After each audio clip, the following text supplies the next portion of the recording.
guys, welcome to another review by ThinkerThemer. I'm Amy, I'm the thinker, I'm all about the mechanics, and this is my wonderful fiance Maggie, who floods my life with love.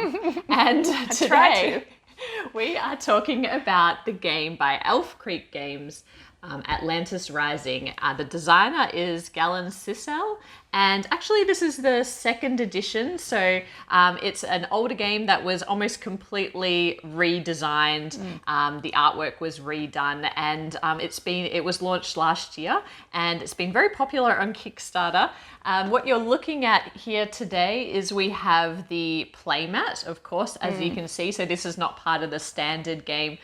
This is something that I purchased actually with Honeybuzz from Elf Creek Games before I even had Atlantis Rising. And then my sister said to me, you can have one game for Christmas, what's it going to be? And I said Atlantis Rising. So we were very excited to get it to the table over Christmas after we received it. Yeah. And it's a bit of an unusual one for us because it is cooperative. And if you're fans of this channel, you'll know that it's very rare that Maggie and I will take time out to work together. Co-op. Yeah, we tend to versus.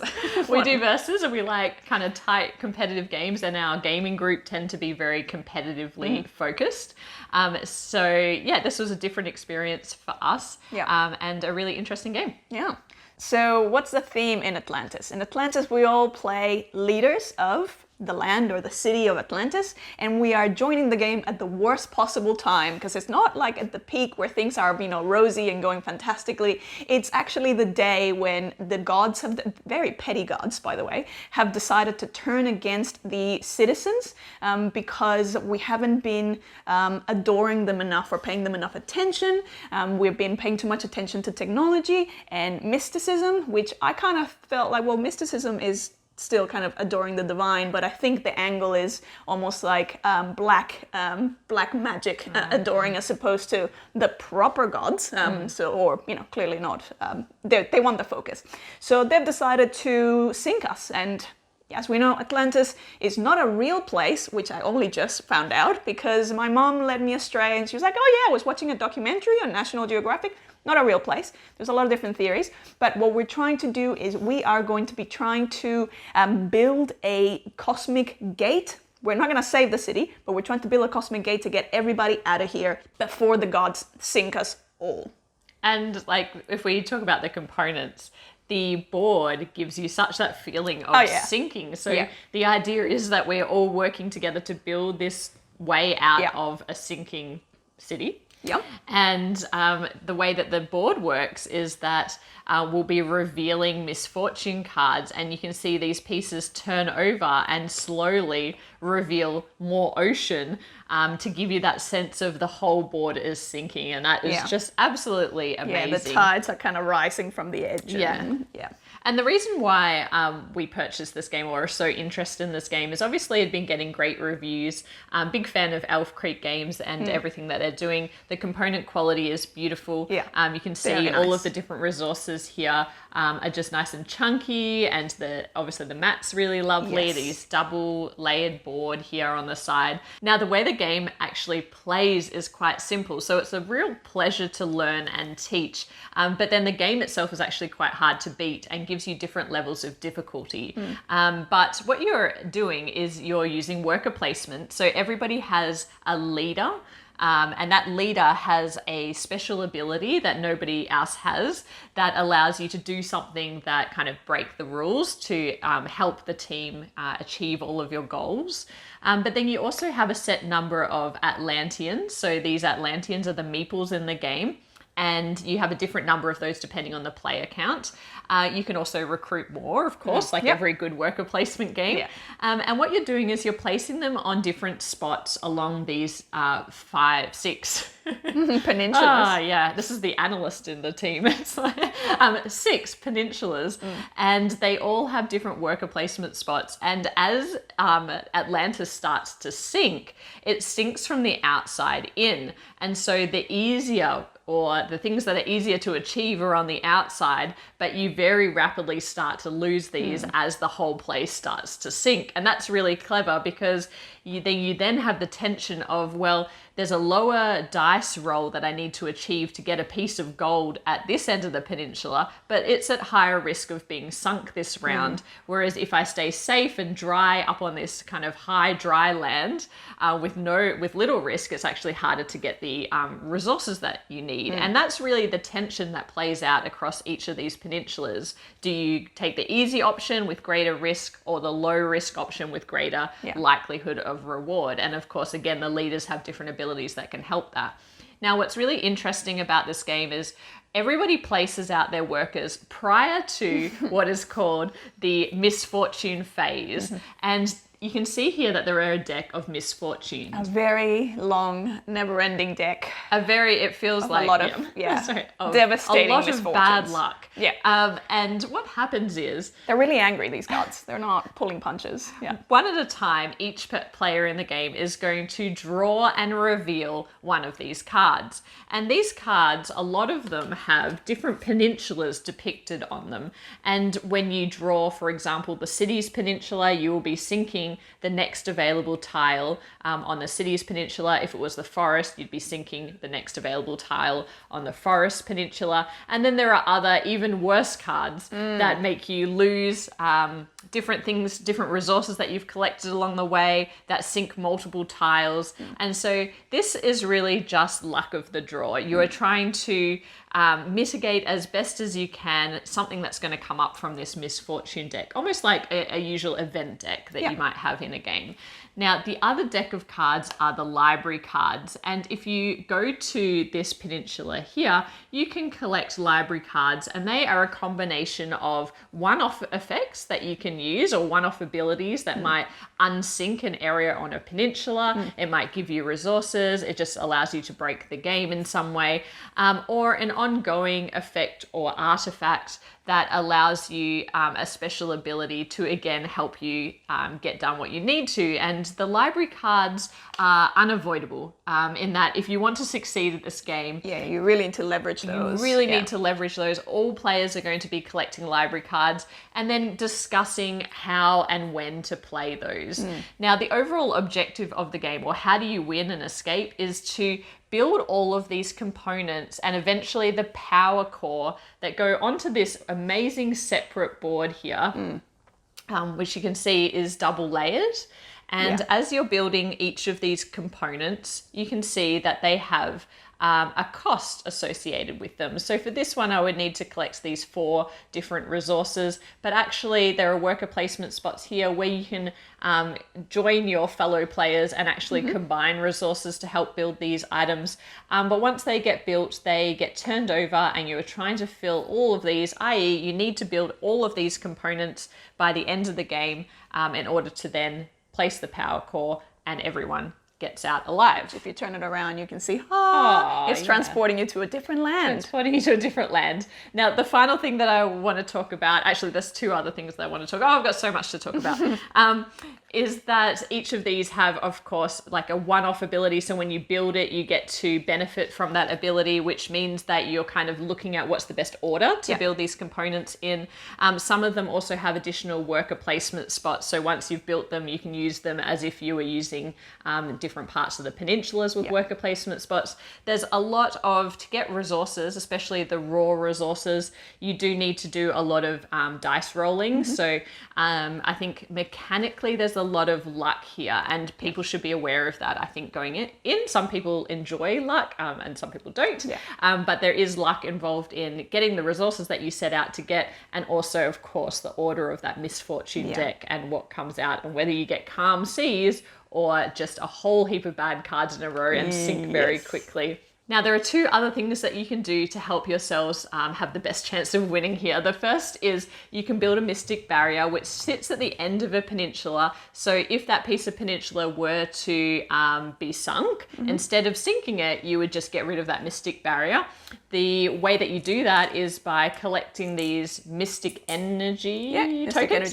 Mystic energy tokens to build these barriers, but also you can use these mystic energy tokens as +1 or -1, +1. +1, yeah. Why would you do -1? You wouldn't. +1 on your dice roll, so that you have a better chance of, achieving these and picking up these resources. But overall, it is a very straightforward game to learn. Yeah. The difficulty comes in how this misfortune deck is put together based on a level of difficulty from 1 to 5. At 1, we beat the game fairly easily, and that's a good place to be, because it especially when we're not used to cooperating, it was a nice way to get a feel for the game. We played this at 4 players to begin with, and then we obviously we played it at 3 players, and Maggie played it solo as well. Maggie asked me to play it 2 players, and I wasn't very keen to do so because it does implement kind of like a solo. Well, it's a third player. Not quite an AI, but it's almost like an additional support player, which is actually quite cool in terms of the way it's been implemented. But I'll talk about it in the solo. Anyway, I'm done with mechanics now. Okay, let's talk about the theme integration, like the actual thematic integration. I feel like they've done obviously the components are beautiful, and it's very tactile. Whenever an area is flooding, you're turning it around, you do get that sense of like, oh no, like we're drowning, and we're sort of suffocating because the water's coming in. So that's really well done. The elements of luck, which I'm usually not that fond of in terms of the misfortunes, and also the dice roll when you go to one of the wild areas, which is really when you're sending workers to collect resources. It does thematically make sense, because it's very you wouldn't be able to predict a catastrophe or what form that catastrophe or where it's gonna hit. So that makes thematic sense, even though I don't like it. Just personally, I don't like sort of luck, and I don't like misfortune. Whereas Amy was living for the misfortune. The misfortune stage. Deck is just so fun. That was and my I was favorite dreading part it of the every whole time, game. and you're like, yeah, let's do it. I'm like, what's gonna happen? Yeah. So that makes and it does make sense, even though again, I hate placing workers and not getting to take that action because the dice roll or whatever was too low. And even though you can technically mitigate that with the energy tokens, or the mystic energy tokens, if you get a 1 and you need a 6, you're not going to be spending 5. No. It's you're just not getting anything. It's a lost action. You're going home empty-handed. You also have the potential of losing the actions if you had placed your worker somewhere that it gets flooded. Luckily, you don't lose the worker, so they don't drown, which is thank goodness. But they do obviously get scared and run back to your general pool.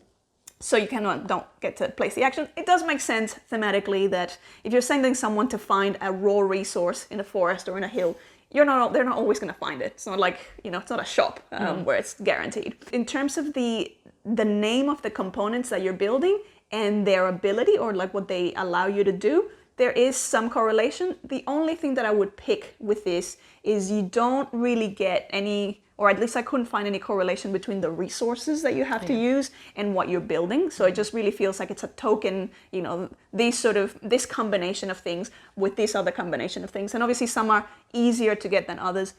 Overall, some of them are quite hard to get, and you often need quite a lot of resources. So it can be quite challenging.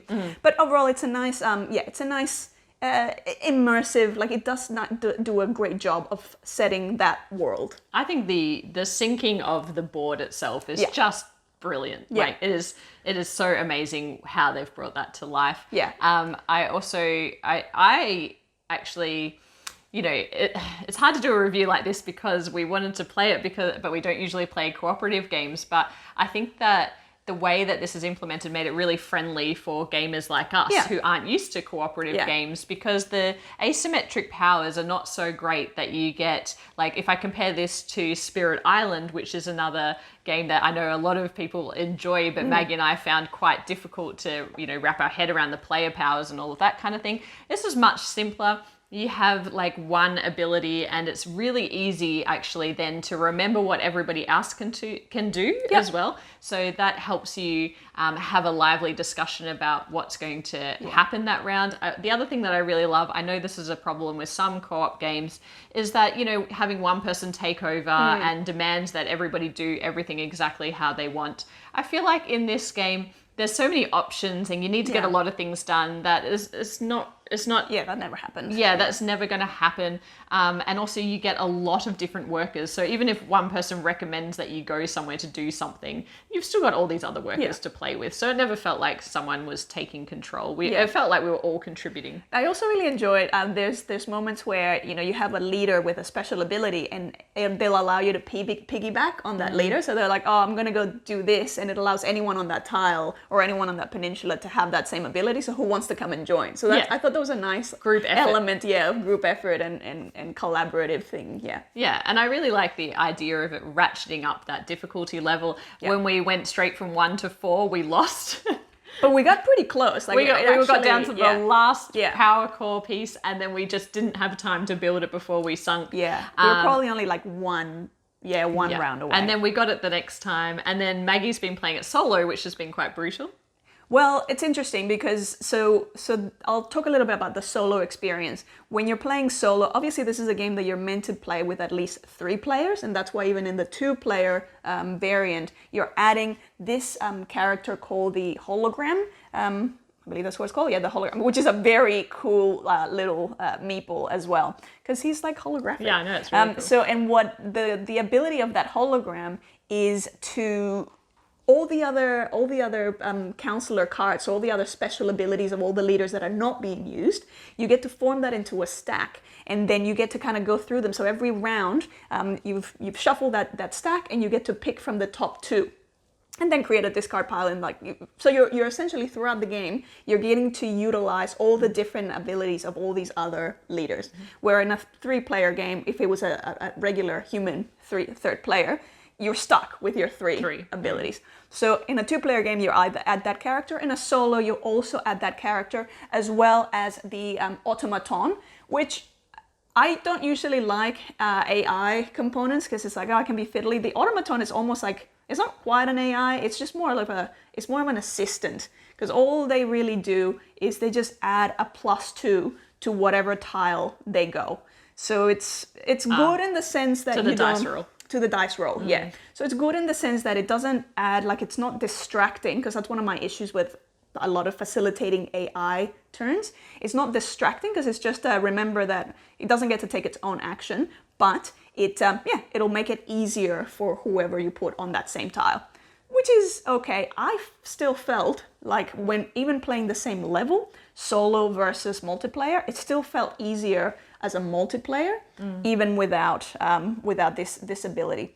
And I don't know if part of it was, like, for example, with the hologram, when I read that mechanic as the way of that character kind of playing out, I'm like, oh, this is really cool. But the reality is that because you're kind of shifting and changing and using a new, or getting used to a new power every round, I actually found it very disorienting. Whereas if you're playing 3 players, you know your power, you know everybody else's power, and it's pretty easy to go, okay, let's leverage this, let's leverage that. There was a lot more adjusting that had to happen. So I think it works. It's just be prepared to be doing a lot of kind of like mental adjusting as you go along.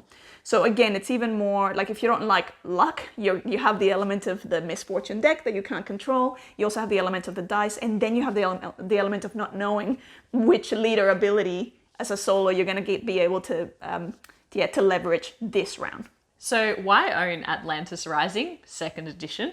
As Maggie mentioned just now, and we've talked about throughout this review, there is a lot of luck here. And I think that what was really interesting about this game is that we played it with my brother and sister over Christmas period.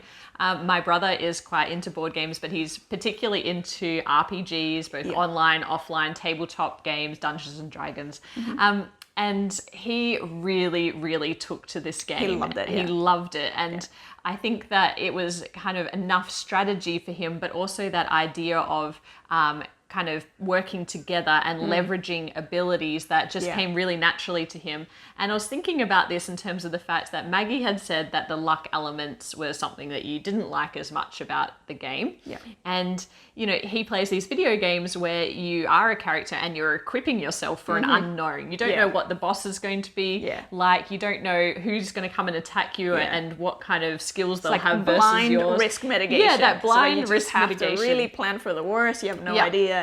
Yeah, you don't know what's coming. And to me, even though I'm a big fan of open information, not having asymmetric powers, and kind of everything that this game is not. I can see how the luck in this game is what gives it that atmospheric kind of, we don't know what is going to hit where. It adds to the tension and the uncertainty of if you were a citizen in Atlantis on this day, you'd be feeling this way. Yeah, and so for me, I did get a lot of fun out of this misfortune deck. Just Too much fun. Too much fun. I know. It worries me. I know. It's the punishing part that I'm just like, ooh, what's it going to bring on next? And are we, you know, do we have enough to deal with it? So that was really fun to me. I think that because, you know, we're used to competing with each other, it's still really hard to get on board with a game where you're competing against the game. Like that's always going to be the case with us. But I can 100% see that anyone who enjoys cooperative games should own this game. I just think it's a wonderful gateway level game. I agree. And if any of my friends were interested in cooperating with me or with us, which I doubt any of them would be, this would be a game that I would cling on to because we love worker placement. And I think that it's just such a, you know, you can introduce it to people, but then ratchet up that difficulty level as they get to know the game. And I just think it's just immersive. It's a wonderful design, and I couldn't recommend it highly enough. Very accessible, extremely accessible. Yeah, I think actually the only issue that we have with it, aside from it not being our style, is the replayability. Because you are essentially doing the same thing each time. These change these components from game to game. Which is great. The library cards, the misfortune deck, they'll all be slightly different from game to game. But what I think might happen is after a while and you get better and better at defeating the game, you know, it's going to feel like you're going through the motions probably a little bit. But what's great is that this year there was a Kickstarter campaign. Elf Creek Games have launched an expansion for this called Monstrosities, which if you like a punishing game, I believe it brings in even more ways to disrupt your plans. I think it brings in 4 new mechanics, and some of those mechanics are quite interesting because they bring in new characters that, you know, these monsters that can kind of attack you, but either work for you or against you, depending on how in favor you are with them. So it's really interesting. And yeah, I think that will, for people who love this game, that will give it that longevity at the table. Yeah. So that's our review of Atlantis Rising 2nd Edition. We do love this game and really excited about everything that Elf Creek Games is doing at the moment. But for us, it probably won't stay in our collection. Simply not anything to do with the game, simply because of the co-op versus competitive games. Style of game. I mean, we keep trying. People recommend games to us. People say, can you do a review on this game, that game? And we promise you that we are trying our best to get out of our comfort zone, to immerse ourselves in these different worlds. The heart wants what it wants. The heart wants what it wants. Can't force these things. Yeah, and so we absolutely enjoyed our time with this game, but we probably will either be moving it on from our collection or giving it to my brother, who absolutely adores it. So this game, you know, millions of people are going to get a lot of fun out of this game. And I can see him introducing this to his mates, friends, who are not board gamers yet. But this would be a very good, way segue into our hobby. But anyway, that's our review. If you liked this video, please give it a hit the like button, subscribe, hit the notification bell. We've got some new and interesting things coming up this year, which we're excited to find the time to record. But we've got a big year planned, and thank you again to everyone old and new on our channel. We're excited with the way that the channel is going, and we can't wait to share more games with you. Bye for now.